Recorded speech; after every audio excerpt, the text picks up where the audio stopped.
ಮದುವೆಗೆ ಒಪ್ಪಲಿಲ್ಲ ಅಂತ ವಿಚ್ಛೇದನಕ್ಕೆ ಮಹಿಳೆ ಆತ್ಮಹತ್ಯೆ ಮಾಡ್ಕೊಂಡಿದ್ದಾಳೆ.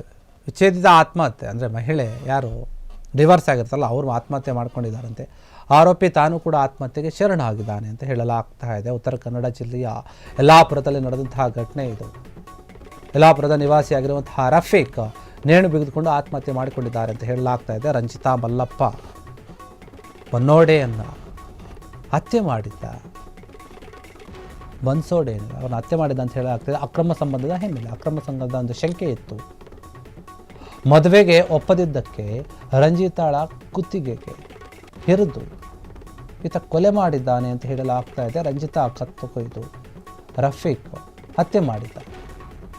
ಆ ಬಳಿಕ ನಿಸರ್ಗ ಮನೆಯ ಹಿಂಭಾಗದ ಕಾಜಲ್ವಾಡ ಕಾಡಲ್ಲಿ ನೇಣಿಗೆ ಶರಣಾಗಿದ್ದಾನೆ ಇತ್ತ. 10 ವರ್ಷಗಳ ಹಿಂದೆ ರಂಜಿತಾ ವಿಚ್ಛೇದನವನ್ನು ಪಡೆದಿರ್ತಾರೆ, ಅಂದರೆ ಡಿವೋರ್ಸ್ ಆಗಿರುತ್ತೆ. ತಂದೆ ತಾಯಿ ಹಾಗೂ ಅಣ್ಣನೊಂದಿಗೆ ಯಲ್ಲಾಪುರದಲ್ಲಿ ವಾಸವಾಗಿರ್ತಾರೆ. 5 ವರ್ಷದ ಮಗುವಿನೊಂದಿಗೆ ಇವರು ವಾಸ ಮಾಡ್ತಾ ಇರ್ತಾರೆ. ಸರ್ಕಾರಿ ಶಾಲೆಯೊಂದರಲ್ಲಿ ಬಿಸಿಯೂಟದ ಸಹಾಯಕಿಯಾಗಿ ಕೂಡ ಇವರು ಕೆಲಸವನ್ನು ಮಾಡ್ತಾ ಇರ್ತಾರೆ. ರಂಜಿತಾಳಿಗೆ ರಫೀಕ್ನ ಪರಿಚಯ ಆಗಿರುತ್ತೆ. ಇಬ್ಬರ ಕುಟುಂಬಗಳ ನಡುವೆ ಸಹ ಒಳ್ಳೆಯ ಸಂಬಂಧ ಕೂಡ ಇರುತ್ತೆ. ಇದರ ಕಾರಣ ರಫೀಕ್ ಆಗಾಗ ರಂಜಿತಾಳ ಮನೆಗೆ ಬಂದು ಹೋಗ್ತಾ ಇರ್ತಾರೆ ಮಾತಾಡಿಸ್ಕೊಂಡು. ಈ ಮಧ್ಯೆನೇ ರಫೀಕ್ ಮದುವೆಯಾಗುವಂತೆ ರಂಜಿತಾಳನ್ನು ಒತ್ತಾಯ ಮಾಡಿರ್ತಾನೆ ಕೂಡ. ಅದಕ್ಕೆ ರಂಜಿತಾ ವಿರೋಧ ವ್ಯಕ್ತಪಡಿಸಿರ್ತಾಳೆ, ಇಲ್ಲ ಬೇಡ ಅಂತ ಹೇಳಿ.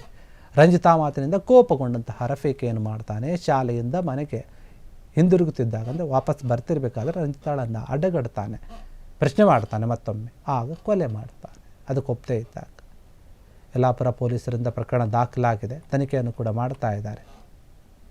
ನೋಡಿ, ಅಕ್ರಮ ಸಂಬಂಧದ ವಿಚಾರವಾಗಿ ಮತ್ತೊಂದು ಬಲಿಯಾಗಿದೆ. ಆತ ಕೂಡ ಆತ್ಮಹತ್ಯೆಯನ್ನು ಮಾಡಿಕೊಂಡಿದ್ದಾನೆ ಅಂತ ಹೇಳಲಾಗ್ತದೆ. ಒಬ್ಬ ಡಿವೋರ್ಸ್ ಆದಂತಹ ಮಹಿಳೆ ಜೊತೆ ವ್ಯಕ್ತಿಗೆ ಪರಿಚಯ ಆಗಿರುತ್ತೆ. ಆ ಪರಿಚಯ ಅವರ ಮಧ್ಯೆ ಅಕ್ರಮ ಸಂಬಂಧ ಆಗಿ ಬೆಳೆದುಕೊಂಡಿರುತ್ತೆ. ಹಿಂಗೆ ಇರ್ತಾರೆ. ಒಂದು 2 ಕುಟುಂಬಗಳು ಕೂಡ ಒಳ್ಳೆ ರೀತಿಯ ಸಂಬಂಧ ಇರುತ್ತೆ. ಇಬ್ಬರು ಗೊತ್ತಿರ್ತಾರೆ, ಹೋಗ್ಲಿ ಬಿಡಂತೆ ಇಬ್ಬರು ತುಂಬ ಕ್ಲೋಸ್ ಆಗಿರ್ತಾರೆ. ಹಿಂಗೆ ಹೋಗ್ತಾ ಹೋಗ್ತಾ ಏನಾಗುತ್ತೆ, ಅವರು ಒಂದು ಕಡೆ ಕೆಲಸ ಮಾಡ್ತಾ ಇರ್ತಾರೆ ಸ್ಕೂಲಲ್ಲಿ ಅಡುಗೆ ಸಹಾಯಕಿಯಾಗಿ. ಇವ್ರಿಗೆ ಪರಿಚಯ ಆಗಿರುತ್ತೆ. ಉತ್ತರ ಕನ್ನಡ ಜಿಲ್ಲೆಯಿಂದ ಯಲ್ಲಾಪುರದಲ್ಲಿ ನಡೆದಂಥ ಘಟನೆ ಇದು. ಅದು ಕೇಳ್ಕೊಳ್ತಾನೆ, ನಾವು ಮದುವೆ ಆಗೋಣ ಅಂತ ಕೇಳ್ಕೊಳ್ತಾನೆ. ಆ ಒಂದು ರಂಜಿತಾ ಏನಂತಾರೆ, ಇಲ್ಲ ಬೇಡ ಅಂತ ಹೇಳಿರ್ತಾಳೆ, ಒಪ್ಕೊಂಡಿರೋದಿಲ್ಲ. ಹೀಗಾಗಿ ಇಲ್ಲೊಂದು ಕೊಲೆ ಆಗಿಬಿಟ್ಟಿದೆ. ರಫೀಕ್ ಆತ ಕೂಡ ನೇಣು ಬಿಡಿದುಕೊಂಡು ಆತ್ಮಹತ್ಯೆ ಮಾಡ್ಕೊಂಡಿದ್ದಾರೆ. ರಂಜಿತಾ ಮಲ್ಲಪ್ಪ ಬನ್ಸೋಡೆ ಏನಿರ್ತಾರೆ ಅವರನ್ನು ಕೊಲೆ ಮಾಡಿಬಿಟ್ಟಿರ್ತಾನೆ. ಕೊಲೆ ಮಾಡಿ ಈತ ಕೂಡ ಆತ್ಮಹತ್ಯೆ ಶರಣ ಮಾಡ್ಕೊಂಡಿದ್ದ. ಆ ಒಂದು ರಂಜಿತಾ ಏನಿರ್ತಾರೆ ಅವರ ತಂದೆ ತಾಯಿ ಜೊತೆ ವಾಸ ಆಗಿರ್ತಾರೆ, ಮಗಳ ಜೊತೆ 5 ವರ್ಷದಿಂದ.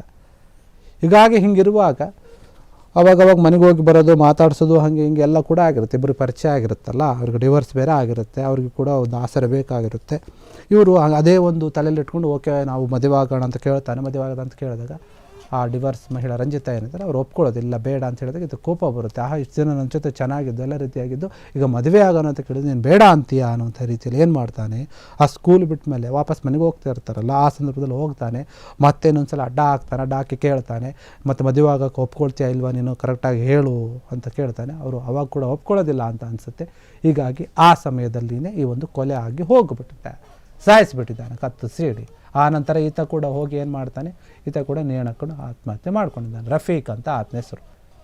ಕ್ಷಣ ಕ್ಷಣದ ಸುದ್ದಿಗಳಿಗಾಗಿ ಫ್ರೀಡಂ ಟಿವಿ ಸಬ್ಸ್ಕ್ರೈಬ್ ಮಾಡಿ, ಲೈಕ್ ಮಾಡಿ ಹಾಗೂ ಫಾಲೋ ಮಾಡಿ. ಹೊಸ ಸುದ್ದಿಗಳ ನೋಟಿಫಿಕೇಶನ್ಗಾಗಿ ಬೆಲ್ ಐಕಾನ್ ಮೇಲೆ ಕ್ಲಿಕ್ ಮಾಡಿ.